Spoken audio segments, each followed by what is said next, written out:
என்ன குட்டீஸ், இன்னைக்கு நான் ஒரு ரகசியம் சொல்ல போறேன்.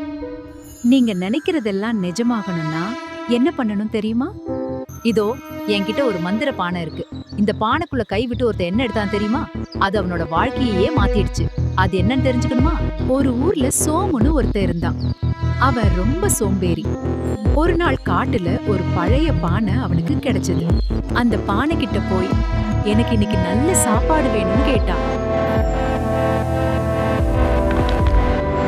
அடுத்த நிமிஷமே அந்த பானையில இருந்து ஆவி பறக்க இட்லி, சாம்பார், வடன் வந்து கொட்டுச்சு. தினமும் விதவிதமான சாப்பாடு, பட்டு துணிகள், நகைன்னு அந்த பானை கிட்ட கேட்டுக்கிட்டே இருந்தான். ஆனா ஒரு கட்டத்துல அந்த பானை ஒரு விசித்திரமான வேலையை செஞ்சது.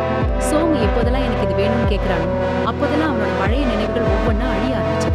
முதல்ல அவனுக்கு அவங்க அம்மா முகம் மறந்து போச்சு.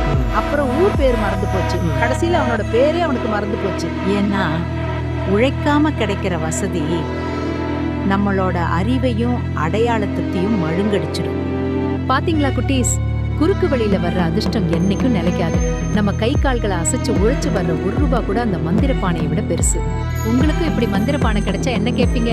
மறக்காம கமெண்ட்ல சொல்லுங்க. பாட்டி, அடுத்த கதையில உங்களை சந்திக்கிறேன். அப்படியே நம்ம சேனலை சப்ஸ்கிரைப் பண்ணிடுங்க.